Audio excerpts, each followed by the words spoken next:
तो कांवड़ यात्रा अंतिम दौर में है। पुलिस और प्रशासन कांवड़ यात्रा को शांतिपूर्ण संपन्न कराने में जुटी हुई है। सोशल मीडिया पर एक वीडियो स्पीच तेजी से वायरल हो रहा है। दरअसल दरोगा अकरम अहमद की ड्यूटी कांवड़ यात्रा में लगी हुई थी। आज डाक कांवड़ के अंतिम दिन ट्रैफिक व्यवस्था को संभालते हुए अलग अंदाज में ही वो नजर आए। दरअसल यहाँ पर डीजे पर डांस के अंदाज में ट्रैफिक व्यवस्था उन्होंने संभाली, जिसका वीडियो अब सोशल मीडिया पर खूब वायरल हो रहा है। कांवड़ यात्रा में अलग अलग अंदाज सिर्फ शिव भक्तों के ही देखे नहीं जा रहे हैं, बल्कि इसमें पुलिस प्रशासन भी अपनी पूरी तरह से भागीदारी निभाते हुए नजर आ रही है।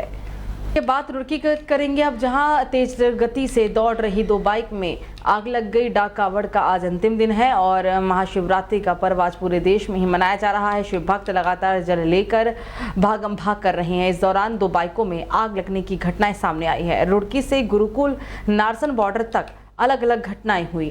हालांकि इसमें कोई हताहत नहीं हुआ है, लेकिन इस दौरान हाईवे पर जाम की स्थिति जरूर बन गई थी। सूचना मिलते ही फायर ब्रिगेड की गाड़ी मौके पर पहुंची और आग बुझाने का प्रयास किया। फिलहाल डाक कांवड़ यात्रा शांतिपूर्ण तरीके से चल रही है। तो खटीमा तहसील परिक्षेत्र से अगली खबर, जहां पर नगर पालिका की कार्यप्रणाली को लेकर अब दो पक्ष आमने सामने आ गए। यहां तक कि उन पर हाथापाई की नौबत तक आ गई। हालांकि पहले पक्ष संतोष गौरव कुछ महिलाओं को लेकर तहसील पहुंचे। उनका कहना था कि पावस गुप्ता और नफीस अंसारी ने सफाई कर्मचारियों से उनको नौकरी लगाने के नाम पर पैसे लिए और अब उनको निकाला जा रहा है और दूसरे लोगों को सफाई कर्मचारी के रूप में रखा जा रहा है।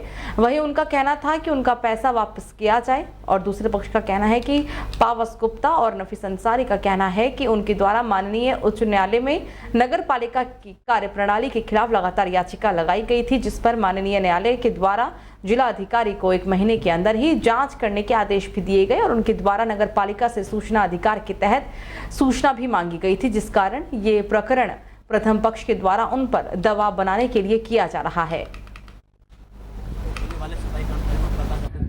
कर्मचारियों को वो उनको बहला फुसलाकर लाए और मेरे खिलाफ और मेरे साथी के खिलाफ झूठे मुकदमे में फंसाने के लिए मामले को गलत दिशा में ले जा रहे हैं। और जबकि मामला भ्रष्टाचार को लेकर है और लगातार हम उस पर कार्रवाई करने के लिए प्रशासन शासन सबको कह रहे हैं। इसी से संबंधित मामले के दौरान एसडीएम साहब के पास अपना ज्ञापन देने आए। तो प्रशासन से क्या मांग करते हैं? प्रशासन के साथ जो नियमानुसार काम हो, नियमानुसार कार्रवाई वो की जाए, निष्पक्ष जाँच होना चाहिए, ये चाहते हैं। निष्पक्ष रूप से इसकी जांच करके कार्रवाई करने के आदेश पारित कर दिए गए। दूसरा पक्ष इसलिए मेरे पास आया था कि वो इनके विरोध में था और कह रहा था कि भाई हमने माननीय उच्च न्यायालय में कुछ रिट आयोजित की है, इसी का बदला लेने के लिए ये कर रहे हैं। तो मैंने कहा दोनों चीज़ें अलग अलग हैं। जो माननीय हाईकोर्ट के आदेश हैं उसके क्रम में डीएम साहब ने जांच मेरे को दी गई है। समय मिलने पर उस जांच को भी पूरी की जाएगी और निष्पक्ष रूप से उसकी जांच की जाएगी। तो दोनों पक्षों को मैंने शांत करके भेज दिया, क्योंकि जो भी कार्रवाई है वो निष्पक्ष रूप से की जाएगी और दूध का दूध और पानी का पानी। तो धर्मनगरी हरिद्वार में कांवड़ यात्रा में गंगा जल लेने आए 16 शिव भक्त शुक्रवार को अचानक गंगा के पानी में फंस गए। तुरंत जल पुलिस और पीएससी ने रेस्क्यू करके सभी को सकुशल बाहर निकाल लिया। दरअसल गंगा का जलस्तर बढ़ने के बाद गंग नहर में स्विफ्ट आने के कारण ही कल गुरुवार को गंग नहर को बंद कर दिया गया था और लेकिन इसके बावजूद कांवड़िये गंग नहर के बीचों बीच जाकर स्नान कर रहे थे।